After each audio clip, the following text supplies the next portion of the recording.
Assalamualaikum dan salam sejahtera. Anda bersama saya, Effendi Osman. Video kali ini saya nak buat review penuh mengenai Suunto Nipeak Pro. Saya dah menggunakan jam ni lebih kurang 2 bulan, jadi saya rasa dah tiba masanya untuk saya buat review penuh mengenai jam ini. Sebelum tu, seperti biasa, penafian, jam ni adalah pemberian pihak Suunto Malaysia. Terima kasih Suunto Malaysia. Walau bagaimanapun, ini bukanlah review berbayar. Saya tak ada apa-apa halangan untuk berkata benar mengenai produk ni.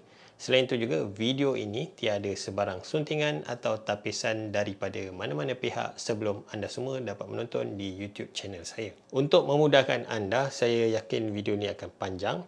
Saya sudah sediakan chapter di bawah untuk anda pergi sekiranya nak mencari info yang berkaitan dengan carian anda. Pertama sekali kita pergi dengan spesifikasi jam.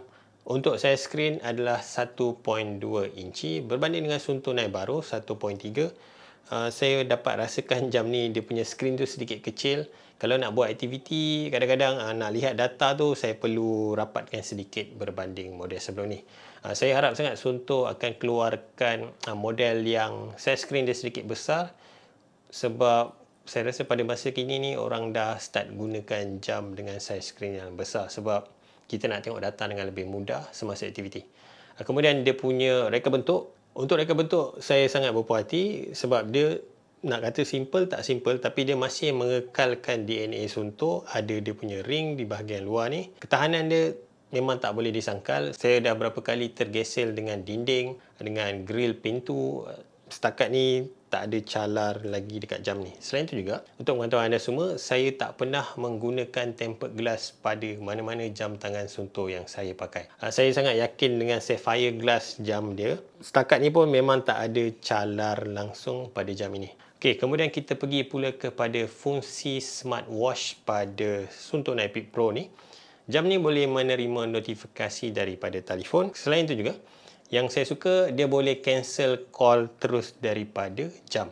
Contohnya tengah aktiviti, anda dapat call daripada nombor yang tak dikenali atau daripada scammer, anda boleh tekan cancel terus. Tanpa keluarkan phone, anda boleh cancel call tersebut terus daripada jam. Selain itu juga, jam ni tak menyokong panggilan dan tak boleh reply text. Itu saya rasa banyak jam sukan macam tu.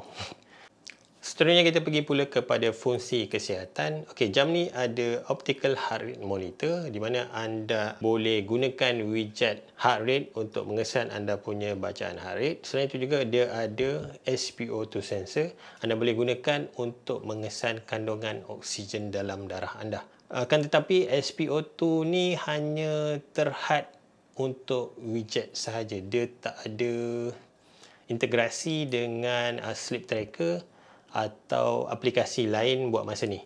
Selain itu juga, jam ni ada sleep tracker, kemudian dia ada stress tracker, dia ada V2 Max dan juga fitness age. Kemudian kita pergi pula kepada fungsi sukan. Untuk pilihan sukan, jam ni ada 95 pilihan sukan.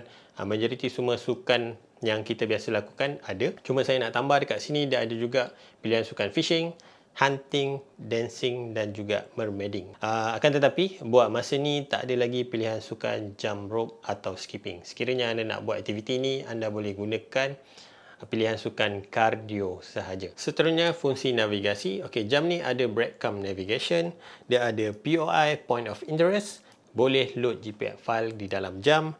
Seterusnya ada fungsi bearing, kemudian ada juga snap to route. Snap to route ni saya pernah ceritakan dalam video sebelum ni, anda boleh cek dekat video sebelum ni untuk lebih faham.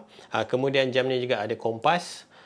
Selain itu juga jam ni saya rasa integrasi dia dengan Suunto apps tu sangat baik. Sekiranya anda nak create route, anda boleh gunakan Suunto apps pada telefon. Anda create dekat situ, kemudian anda boleh hantar map tersebut atau GPS file tersebut kepada jam terus melalui telefon.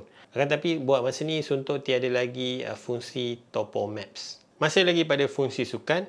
Satu fungsi yang saya sangat suka pada fungsi sukan Suunto adalah Suunto Plus, di mana dia ada sport apps dan juga guide. Sport apps ni kita boleh tambah data field mengikut kesesuaian aktiviti. Yang biasa saya gunakan adalah burner. Burner ni biasa saya gunakan untuk tengok berapa banyak kalori yang saya bakar semasa aktiviti tersebut. Kemudian saya biasa gunakan Suunto Apps Climb. Suunto Apps Climb ni dia akan tunjuk berapa banyak kita climbing dan juga downhill. Kat situ dia ada tambahan informasi pada data field.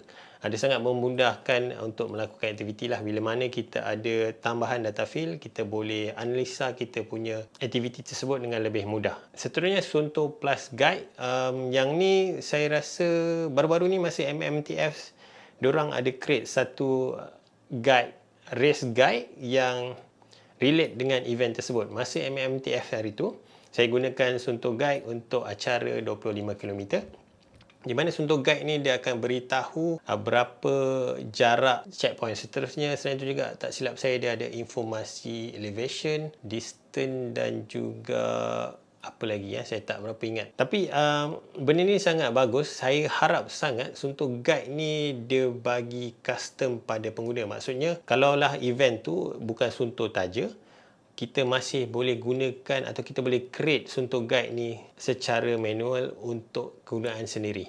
Buat masa ni, tak silap saya, Suunto Guide ni di-create oleh Suunto punya HQ, tak silap saya. Kalau salah, tolong betulkan. Tapi fungsi ni sangat menarik lah. Kemudian, akhirnya Suunto ada juga drink alert.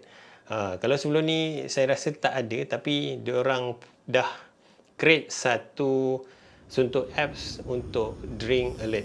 So, boleh pilih 10 minit, 20 minit dan juga 25 minit.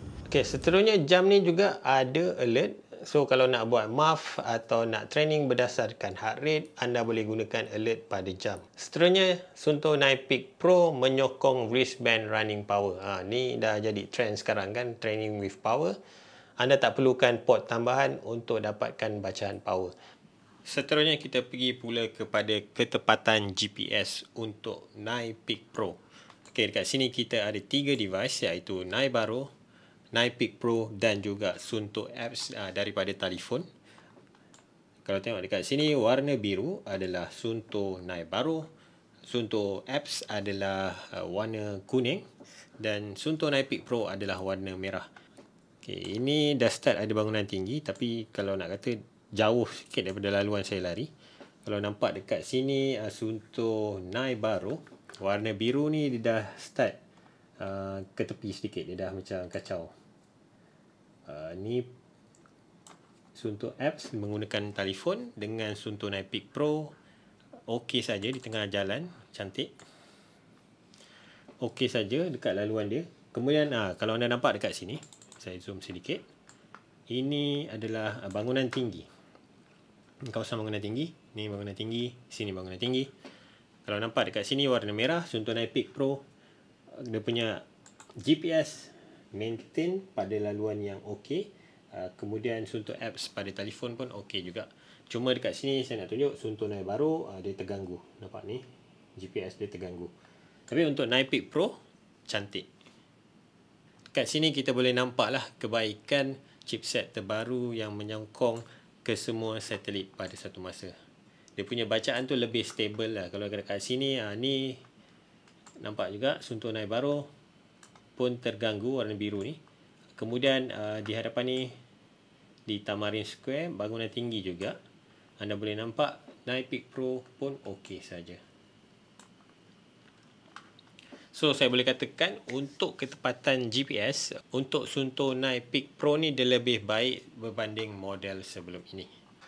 Seterusnya kita pergi pula kepada jangka hayat bateri. Untuk kegunaan GPS, jam ni mampu bertahan selama 40 jam.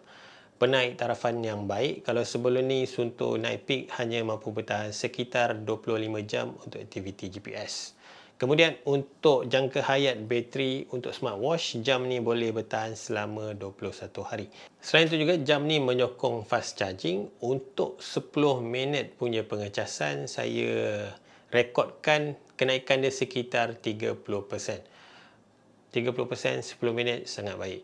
Sebelum kita simpulkan, saya nak beritahu harga jam ni adalah RM2,699. Pada saya harga dia agak kompetitif. Ini kerana banyak jenama lain yang harga dia lebih kurang sama, menawarkan fungsi-fungsi yang berbeza. Anda boleh buat comparison sendirilah mana yang sesuai dengan anda. Kesimpulannya, Suunto Nypeak Pro ni merupakan model Suunto yang paling berkuasa untuk anda miliki. Mungkin akan ada persoalan, adakah patut saya upgrade sekiranya saya seorang pengguna Suunto Nybaro? Kalau Suunto Nybaro, saya rasa cukup baik untuk anda upgrade. Akan tapi sekiranya anda pengguna Suunto Nightpeak, mungkin saya rasa anda tunggu dahulu, mungkin ada keluaran yang terbaru dengan saiz skrin yang lebih besar. Itu masa yang terbaik untuk anda naik taraf. Akan tapi sekiranya anda perlukan atau anda mahukan prosesor yang lebih berkuasa, model ni antara model yang terbaik untuk anda miliki. Selain itu juga, chipset GNSS yang baru ni, dia punya GPS lebih tepat dan lebih pantas untuk lock. Jadi itu saja untuk review penuh Suunto Nightpeak Pro ni. Sekiranya anda nak beli, saya akan letak link pada ruang description. Anda boleh beli dekat situ. Jadi itu saja untuk kali ini. Saya harap video ini memberi manfaat kepada anda. Sekiranya anda belum subscribe, jangan lupa subscribe. Selain itu juga, tolong like dan share video ini kepada kawan-kawan anda semua. Itu saja untuk kali ini. Apa-apa pun, lari dulu baru cerita. Assalamualaikum. Bye-bye.